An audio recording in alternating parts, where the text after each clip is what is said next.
tive a oportunidade de entrevistar um dos mais renomados vinicultores naturais do Brasil, o gaúcho Marco Danielli, quando de sua passagem por Florianópolis, na semana passada, juntamente com sua mulher, a também vinhateira Vanessa Medin.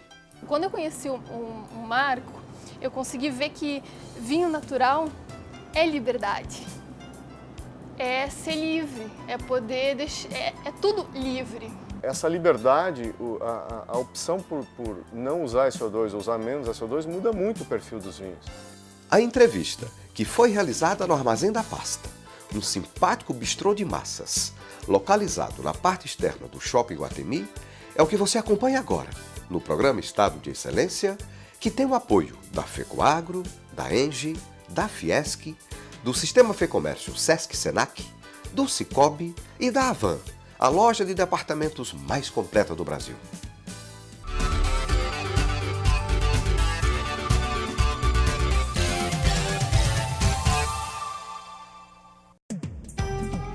Ele se notabilizou pela produção de grandes vinhos, com mínima intervenção e sem adição de sulfitos. Referência mundial na arte de fazer vinhos de autor, Marco Danielli se tornou ícone da vinificação natural. Bom, em primeiro lugar, eu não gosto de ser considerado um ícone, porque é um peso muito intenso carregar o peso de ser ícone. Então, longe disso, né? Eu simplesmente sou alguém que decidiu fazer um vinho por hobby, em casa, por prazer, e pela curiosidade de saber como seria um vinho feito sem nenhuma intervenção. Um vinho que encurtasse o caminho entre a fruta e o copo. Era essa a ideia. E os amigos acabaram gostando e a brincadeira acabou virando uma vinícola, que a gente conhece um pouco hoje no Brasil. Mas não tem absolutamente nada de novo. Vinho natural se tornou uma bandeira que eu faço questão de não carregar mais, que também ficou pesada, principalmente pelo fato de que, então, nesse começo não se podia falar eu faço vinho natural ou naturalmente. No mundo da enologia, há uma divisão polêmica entre dois tipos de vinhos. O vinho convencional, também chamado de vinho tecnológico ou vinho industrial, que é produzido em grande escala com adição de insumos químicos para corrigir ou moldar o vinho de acordo com a proposta comercial da vinícola. Do outro lado, há o vinho artesanal, também chamado de vinho natural, que é produzido com mínima intervenção possível no processo de vinificação para se obter a máxima expressão da uva e do terroir de origem. O Marco Danielli explica melhor essa diferença. As nuances são sutis, é muito complicado falar nisso. Tanto que eu, quando digo que decidi ficar fora desse debate, é porque o próprio conceito de vinho natural no mundo, não aqui no Brasil, no mundo é controverso e gera enormes discussões, enormes lucubrações filosóficas e científicas e legais, inclusive, né? Porque não existe uma legislação no mundo para vinho. E é muito confuso tudo isso. É muito confuso, porque na verdade, imagina, você tem a situação vinicultura e viticultura. São duas coisas que caminham juntas, mas que são totalmente separadas de certa forma. Porque você, por exemplo, você pode ter um vinhedo orgânico, sem uso de defensivos agrícolas e coisa e tal, e essa uva pode chegar na cantina, na vinícola, e ser transformada de uma maneira totalmente tecnológica, lançando mão de vários aditivos químicos, de vários produtos, de vários processos e de várias intervenções. Assim como você pode ter uma matéria-prima produzida convencionalmente, digamos, com os tratamentos químicos usados na agricultura, e na cantina, na vinícola, pode não haver intervenção alguma. Então, olha como é confuso todo esse conceito. Em vinicultura natural ou artesanal, ou enfim, como se queira chamar, em pequena quantidade, nós temos acesso a determinada parcela, é mais fácil conseguir uma parcela ideal de uvas para vinificação. Então, lá no vinhedo, você já sabe o resultado vai dar legal, porque como a quantidade é pequena, você tem como escolher isso. Se você quer trabalhar sem SO2, parta de uvas muito sadias num ponto de maturação mais precoce. Aí o que acontece? Você mantém essa estrutura de proteção da uva, está firme, não começou nenhum processo degradativo. E aí você pode ter, e acontece principalmente na Europa, vinhos feitos de forma totalmente natural e que são muito retos, muito corretos. Quer dizer, você não precisa, para ser natural, não precisa ser ruim, não precisa estar fermentando, não precisa ser turvo, não precisa ter defeito. Você pode ter um vinho perfeito e natural. E eu gosto muito desse conceito. A maneira de elaboração é diferente. Em vinicultura industrial, existe um compromisso com uma quantidade bem maior. Você tem toda uma produção de uva que não é 100% de altíssima qualidade. Tem diferenças entre safras, tem diferenças entre parcelas no vinhedo. Tudo isso, todo esse volume de uva tem que ser processado de uma maneira que satisfaça a uma determinada linha de moda, de padrões de mercado, de tudo isso. E a indústria tem esse compromisso, de certa forma, em repetir resultados ao longo das safras. E se uma safra for pior que a outra, existem recursos para melhorar isso com aditivos, enfim, com algumas manipulações, né? Então, quando eu falo nas duas instâncias que diferenciam o vinho natural do vinho industrial, é muito nuançado, tem muitas nuances, porque é complicadíssimo, porque você tanto pode ter o vinho industrial produzido em escala de milhões de litros, ou 50 mil garrafas, ou 10 mil garrafas. É muito nuançado tudo isso. E eu acho que esse confronto entre indústria e vinho natural, entre vinho artesanal e vinho comercial, isso não leva a nada, é uma discussão vazia, que só leva ao desentendimento, que só leva ao espírito negativo de uma competição que não cabe no vinho, para mim.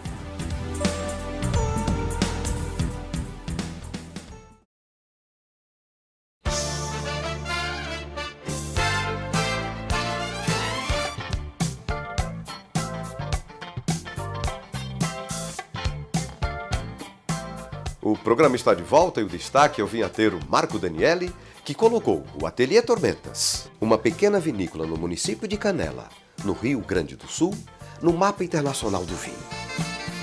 Era muito pretensioso esse projeto num primeiro momento, insignificante e pretensioso ao mesmo tempo.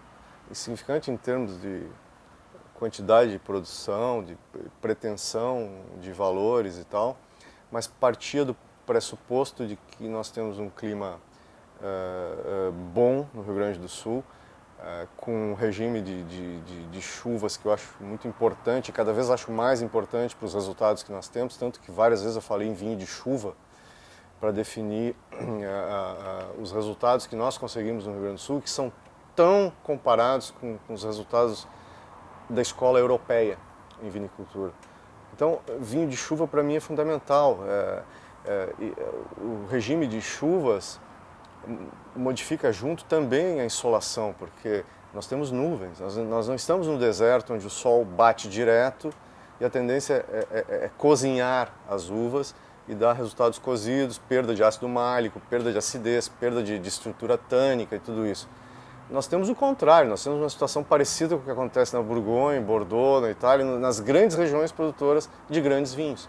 Ou seja, nós temos intempéries, a vinha precisa se bater contra essas intempéries, nisso ela cresce em polifenóis, que são as defesas naturais da planta, contra os fungos e esses ataques todos que vêm com a umidade. Então ela briga contra a chuva e contra a umidade, e nisso ela cresce em polifenóis, e aí você tem os grandes vinhos de guarda. Eu acho que humildemente colocando essa verdade, mas eu acho que foi na prática realmente que nós conseguimos provar isso, porque tudo no papel e na palavra é muito lindo. Agora, a partir do momento que a Europa começa a prestar atenção... E a Europa prestou atenção. Veja a opinião do crítico francês, Xavier Menet, quando visitou o Ateliê Tormentas e provou os vinhos do Marco Danielli. que je lis, enfin, sérieux, que j'aime appeler sérieux, mais sérieux dans le sens très équilibré toujours, très net, très pur. On ressent toujours ce côté sain du vin, un côté très naturel, avec très peu d'intervention et avec un accompagnement, mais toujours maîtrisé. Et je suis très très admiratif de ce travail-là. Là, on goûte un Cabernet Franc, mais très admiratif aussi des autres vins et des Pinot Noirs. Quem também rasgou elogios para os vinhos do Marco Danieli foi o importador holandês Willem Blankenstein. This is top quality. This is exceptional Pinot Noir. This is pure blood Pinot Noir. And I still can't believe it that it's coming from Brazil.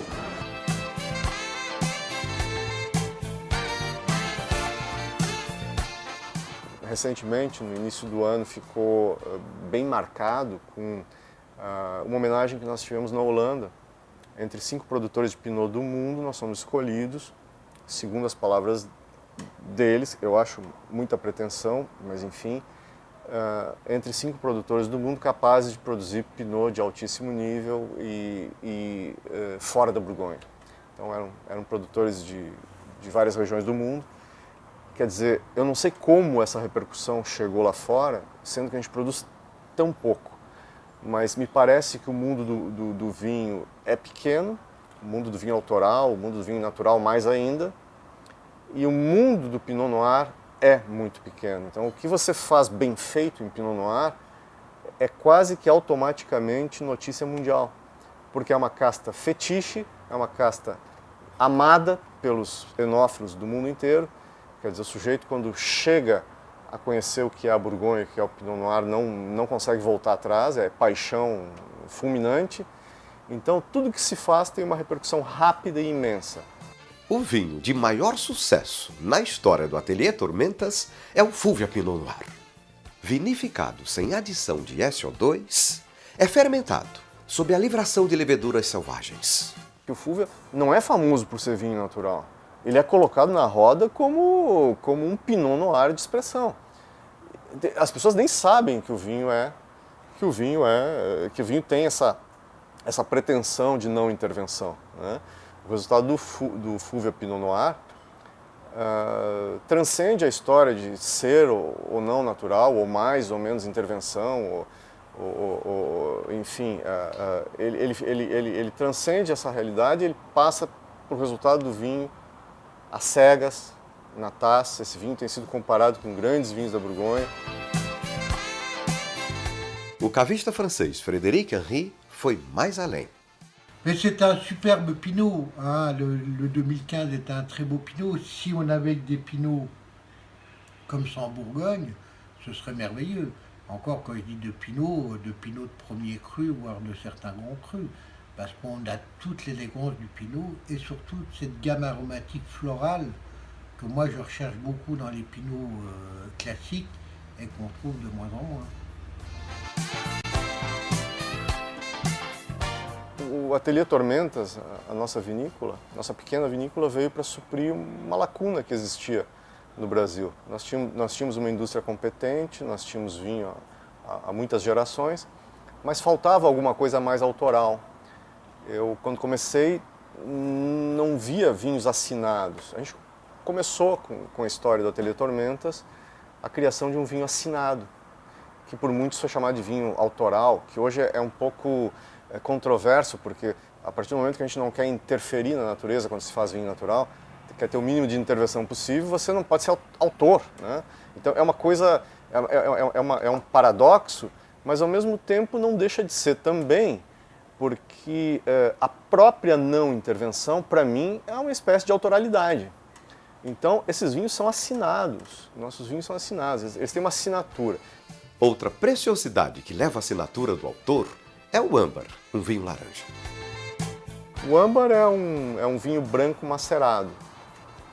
É um vinho que, para mim, acredito que tenha feito sucesso em função de ser um resultado insólito dentro do mundo dos brancos, né? Porque, na verdade, é um meio caminho entre o branco e o tinto. É um vinho branco vinificado como se fosse um tinto. Então, tem taninos e tal. e tem toda uma paleta aromática transformada, né? E me parece que as pessoas estão buscando emoções diferentes, aventuras novas no caminho da descoberta dos vinhos, né? Então, esses vinhos, no caso do âmbar, agora 2015, macerou 11 meses com a casca, né? Isso muda, essa vinificação muda totalmente o perfil da uva branca. Você tem resultados surpreendentes, né? Você tem uma paleta aromática e uma estrutura totalmente diferente. Você tem muitas notas de chás, de ervas secas, né? E é uma viagem, esses vinhos são uma viagem. E o branco, produzido sem adição de sulfitos, se revelou obra-prima. Me causa espécie ouvir isso, porque eu me considero alguém que não sabe fazer vinho branco. Eu tento, né? Eu tento e em 2015 também, com pequena quantidade, a gente teve um resultado muito interessante com um vinho que foi amadurecido sob véu, né? Com espaço de ar no tanque, mais ou menos como se faz no Jurá. Nós estivemos lá no ano passado, ficamos impressionados com aqueles resultados. Quer dizer, longe de mim ou de nós a pretensão de fazer algo que chegue perto do que é a maravilha que se faz no Jurá dentro dessa técnica, né? O Jurá, uma das menores regiões vinícolas da França, encantou a nossa vinhateira. Quando eu conheci a França e eu conheci algumas regiões, em especial o Jurá, por que em especial? Porque lá em 2014 eu fiz um trabalho de aula sobre o Jurá. Então eu olhei as fotos assim e eu já era mega encantada. E eu não conhecia, e eu nem imaginava que quando a gente ia viajar, a gente ia visitar o Jurá e ainda mais o Auvernois. Então quando eu cheguei no Jurá, já era aquela coisa do pelo arrepiar de só estar ali. Quando eu conheci o Auvernois, eu assim, fiquei encantada. Ele é um monge, ele é uma pessoa maravilhosa, ele é calmo, ele passa serenidade. Eu não entendo muito francês, eu estudo um pouquinho de francês agora. E é uma daquelas pessoas que mesmo tu não entendendo a língua perfeitamente, tu entende o que ele fala. Então, ele é de uma energia, de uma sabedoria que não tem explicação. Os vinhos que eu degustei dele, teve um que a gente degustou da década de 50, eu vi, nossa, um vinho da década de 50 e os vinhos atuais. E daí eu pude ver o quanto era bonito a trajetória dele e o quanto o vinho dele expressava a pessoa que ele é. O vinho dele é assim, é coisa de outro planeta, é fantástico, é delicado, ele tem uma paleta aromática fabulosa, não tem explicação. E quando a gente conhece o produto dele e associa com a pessoa dele, tudo se explica, porque ele é um doce de pessoa. O Auvernois é um dos mais importantes produtores do Jurá, e provar os seus vinhos é um privilégio.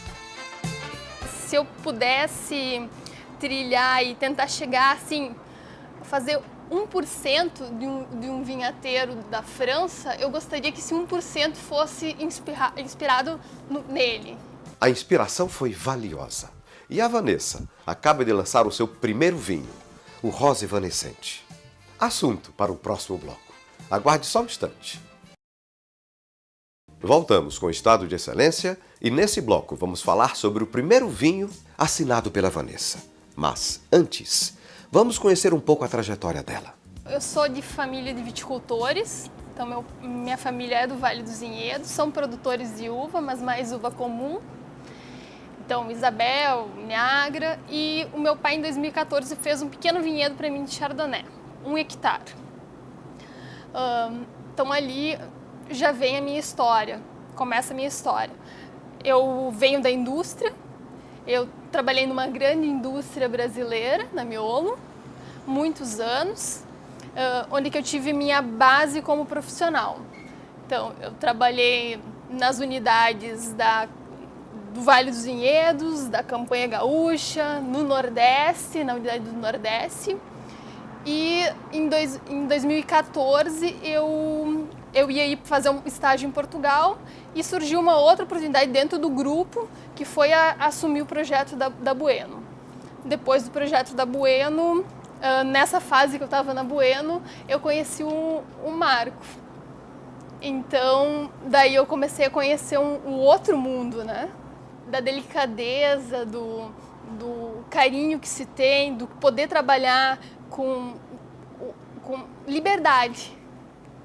E já se pode ver os resultados nas primeiras coisas que ela está assinando dentro do ateliê. Rosa Evanescente. O primeiro vinho assinado pela Vanessa tem uma história fascinante. Acompanhe. O Rosa era um vinho delicado, com uma paleta aromática sutil. Ele era muito delicado e daí, poxa, eu tenho que adicionar, tenho que fazer uma pequena correção de SO2 para manter. O Marco me disse, não, isso é o que estão esperando de ti. Vamos deixar sem SO2, que vai ser um vinho com muito mais peso. Tu lançar teu primeiro vinho sem SO2. Daí quando a gente engarrafou, foi uma decepção. Porque incorporou muito oxigênio e perdeu muito aromaticamente. E ele deu uma oxidada. Daí eu disse, não vou lançar isso como meu primeiro vinho. Passou 3 meses, ele ressurgiu, ele renasceu. Porque o vinho natural continua vivo. E isso já nos surpreendeu várias vezes. Várias vezes a gente se assustou com oxidações no momento do engarrafamento, pela falta de proteção, né, pela falta de conservante. E esse vinho depois retoma a vida dentro da garrafa porque existe algo vivo dentro dessas garrafas. Foi o caso do Rosa Evanescente. Então ele floresceu novamente. Depois de 3 meses eu abri uma garrafa por curiosidade, fiquei impressionadíssimo. E é óbvio que essa coisa toda emociona um pouco porque é uma espécie de gestação, é uma espécie de bebê, uma espécie de feto que nós geramos, né? Porque tem vida ali. Eu não sabia que um vinho podia ser tão vivo assim e que ele pudesse se expressar de uma maneira tão bonita e tão impressionante, porque mudar do jeito que ele mudou é sem explicação, assim. Esse é o mundo da vinificação natural. Esse é um movimento que está ganhando muita força. E ele vai crescer muito, porque são várias pessoas novas entrando, é muita gente que quer fazer diferente, que quer fazer com amor e quer fazer paixão, não é só tecnologia, sim paixão. Então, eu acredito que o mundo do vinho natural no Brasil vai crescer muito, porque todo mundo quer fazer algo para marcar o coração das pessoas. As notas típicas dos vinhos naturais também são muito marcadas. Nisso, acho que o vinho se aproxima muito da literatura, da música, porque, por exemplo, eu gosto de cinema por diretor. Eu não procuro cinema pela peça independente em si, de um ou de outro diretor, sem me importar quem é o autor.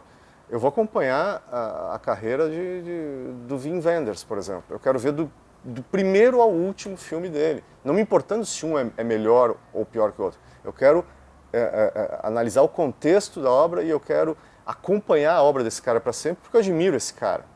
Quando o vinho é abordado dessa maneira, existe uma troca entre o elaborador e o apreciador.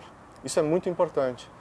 Então, a partir do momento que se estabelece essa relação entre o apreciador e o vinhateiro, a história por trás da garrafa talvez seja mais importante do que o conteúdo em si. Felizmente, às cegas, a gente tem obtido bons resultados, o que prova que não é só uma historinha por trás da garrafa. Não, existem provas às cegas, elas estão aí para isso. E eu acho que existe um grande futuro para esse segmento de atuação dentro do mercado do vinho, da produção de vinhos, porque na verdade segue toda uma tendência de aumento de qualidade de vida, que vai desde a alimentação orgânica, enfim, as pessoas estão buscando menor intervenção na alimentação, inclusive, né, consumir menos coisas processadas industrialmente, e o vinho só acompanha essa tendência de melhoria na expectativa de qualidade de vida que as pessoas têm. E por falar em melhoria, você sabe qual o melhor lugar para se guardar um vinho? A Vanessa dá uma dica. O melhor lugar para guardar um vinho é na memória. Por quê?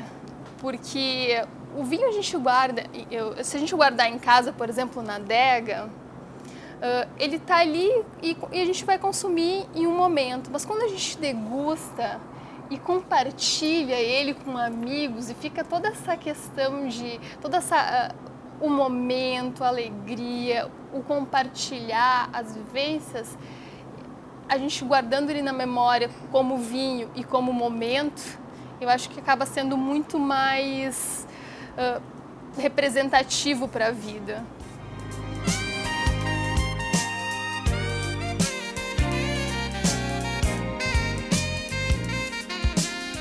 E o programa de hoje termina aqui. Se você deseja mais informações, acesse estadodeexcelência.com.br. A gente se vê na próxima semana em mais um Caso de Excelência. Um grande abraço e até lá!